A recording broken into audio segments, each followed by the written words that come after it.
Assalamualaikum warahmatullahi wabarakatuh.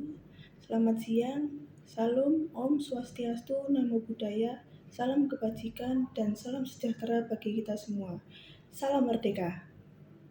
Kami dari kelompok 5 ingin menjelaskan tentang hasil kerja lapangan yang telah kami lakukan yang berjudul Dampak Society 5.0 terhadap sikap cinta tanah air pada generasi muda. Nah, sebelum itu kami akan memperkenalkan anggota kelompok kami. Yang pertama ada Arduansyah Surya Wardana Putra, NIM 15123000029. Yang kedua, Rasela Ihsa Pramita Sufaat, NIM 15123000045. Yang ketiga, Syahnil Syahrina, NIM 15123000230. Dan yang keempat, Dipta Ayu Prameswari Putri Palupi, NIM 15123000255. Nah, selanjutnya akan kami jelaskan hasil dari kerja lapangan yang telah kami lakukan. Bab 1, pendahuluan bagian latar belakang. Zaman berubah diiringi dengan waktu yang berjalan begitu cepat. Salah satunya revolusi industri 4.0 yang telah mengubah cara hidup manusia. Revolusi industri 4.0 ditandai dengan bergabungnya berbagai teknologi yang memanfaatkan internet. Society 4.0 adalah masyarakat yang mencari, mengambil, dan menganalisis informasi data melalui internet. Revolusi industri 4.0 dan Society 5.0 yang berkembang secara tepat tentu memberikan dampak bagi berbagai aspek tanpa kecuali aspek ketahanan nasional. Indonesia mendapat ancaman, gangguan, hambatan, dan tantangan dari globalisasi itu sendiri. Untuk mempertahankan eksistensi negara, dapat melakukan upaya bela negara, dan kondisi tersebut merupakan suatu tanggung jawab yang seharusnya diemban oleh seluruh warga negara Indonesia, baik itu masyarakat sipil maupun pemerintah. Nah, upaya menanamkan cinta tanah air melalui Pancasila adalah ideologi dasar bagi negara Indonesia. Nama ini terdiri dari dua kata dari Sanskerta, yakni Panca berarti 5, ia berarti prinsip atau asas Pancasila merupakan rumusan dan pedoman kehidupan berbangsa dan bernegara bagi seluruh rakyat Indonesia. Bab 2, definisi revolusi Society 5.0. Society 5.0 adalah konsep masyarakat yang berpusat pada manusia dan berbasis teknologi. Dalam menghadapi era Society 5.0, dunia pendidikan berperan penting dalam meningkatkan kualitas sumber daya manusia. Generasi muda diharapkan dapat memiliki kecakapan hidup abad 21 yang dikenal dengan 4C, yaitu creativity, critical thinking, communication, dan collaboration.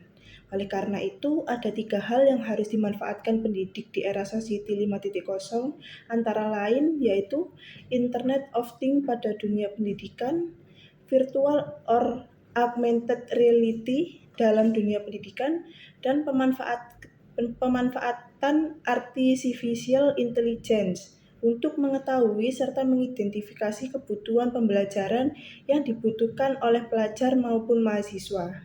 Selanjutnya akan dilanjutkan oleh teman saya. Nah, di sini saya akan menjelaskan tentang dampak positif dan negatif revolusi 5.0 terhadap kebudayaan. Pada generasi di era Society 5.0 merupakan suatu konsep masyarakat yang berpusat kepada manusia, yang berbasis teknologi, perkembangan teknologi yang begitu pesat, termasuk adanya peran-peran manusia yang tergantikan oleh kehadiran robot cerdas atau yang disebut AI, yang dianggap dapat mendegradasi peran manusia.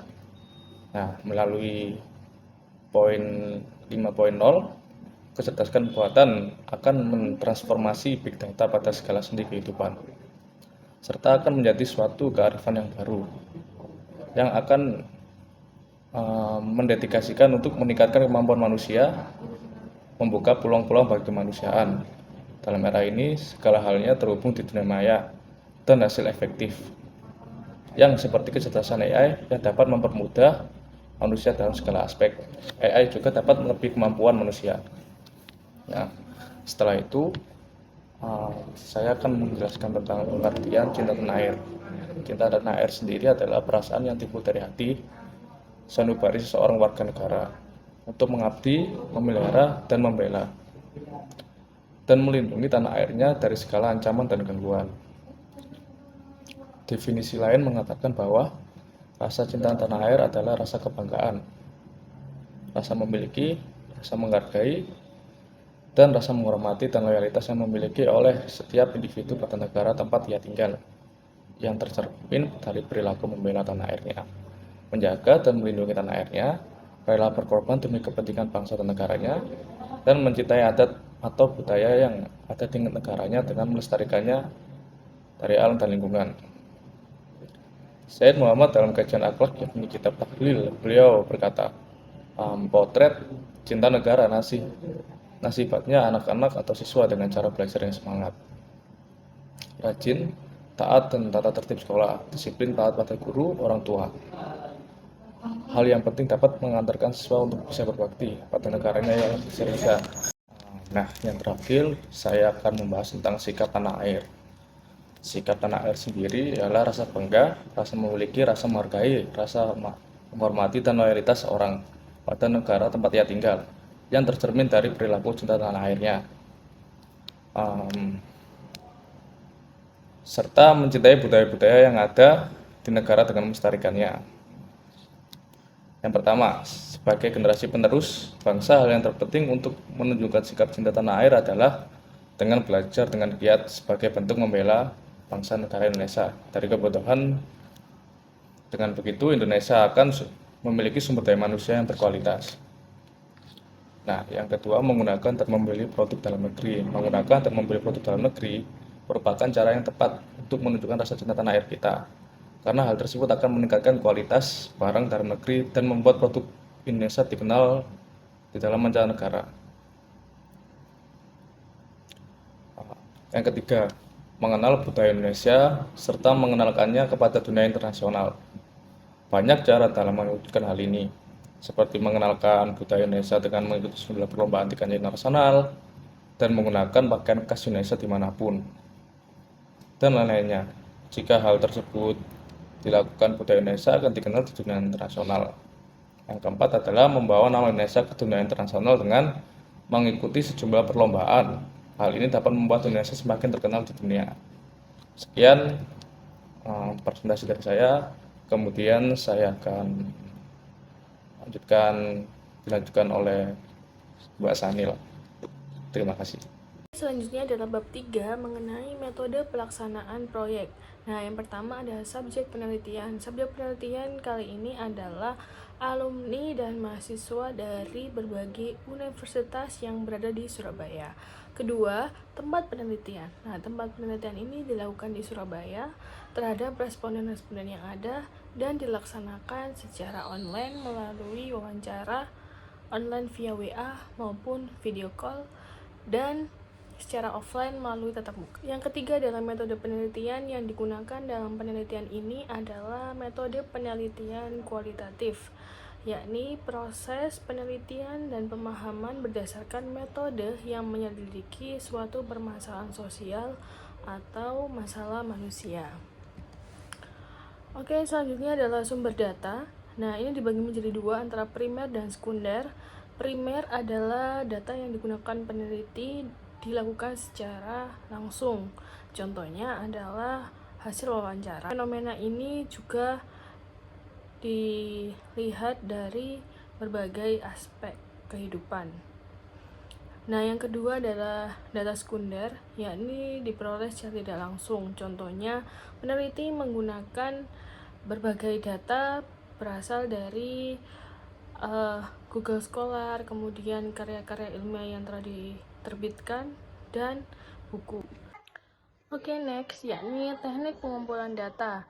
Yang pertama ada wawancara. Jadi wawancara ini adalah percakapan antara narasumber dan peneliti, di mana narasumber mengajukan beberapa pertanyaan yang telah dirancang oleh peneliti dan narasumber memberikan jawaban atas pertanyaan yang telah disampaikan. Yang kedua ada dokumentasi dalam penelitian.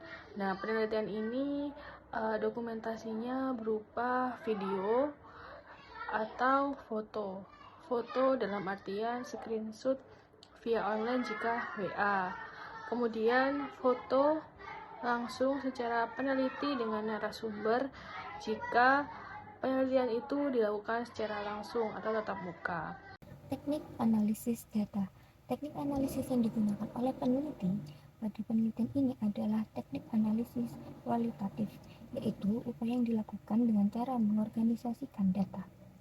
Langkah-langkah penelitian: 1. Mencari permasalahan. 2. Menentukan judul. 3. Meninjau literatur. 4. Membuat daftar pertanyaan untuk wawancara dengan narasumber. 5. Mencari narasumber. 6. Menganalisa data dari narasumber. 7. Menyimpulkan hasil penelitian. Kemudian ada bab 4, hasil yang dicapai dalam pelaksanaan proyek. Dalam wawancara yang kami dapatkan dan hari ini daily, narasumber mengekspresikan pendapatnya terhadap sikap cinta tanah air. Menurutnya, sikap cinta tanah air adalah sikap hormat dan tanggung jawab terhadap negara sendiri. Ia juga menyatakan pentingnya berkontribusi dalam memajukan negara, membawa serta membanggakan nama negara dan menjunjung tinggi nilai-nilai yang telah diciptakan.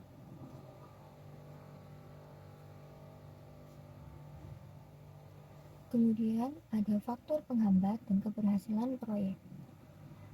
Pengertian cinta tanah air. Pengertian cinta tanah air adalah perasaan bangga dan juga ikut memiliki suatu wilayah tertentu. Perasaan tersebut diwujudkan ke dalam sikap rela berkorban untuk melindungi wilayahnya dari berbagai macam gangguan dan juga ancaman. Perkembangan di era 4.0. Di era 4.0 merupakan revolusi industri yang keempat, di mana sebelumnya ada era 1.0, 2.0, dan 3.0 hingga sampai data pada sekarang ini yaitu 4.0. Revolusi industri 4.0 ditandai dengan mekanisme produksi dalam menunjang efektivitas dan efisiensi aktivitas manusia.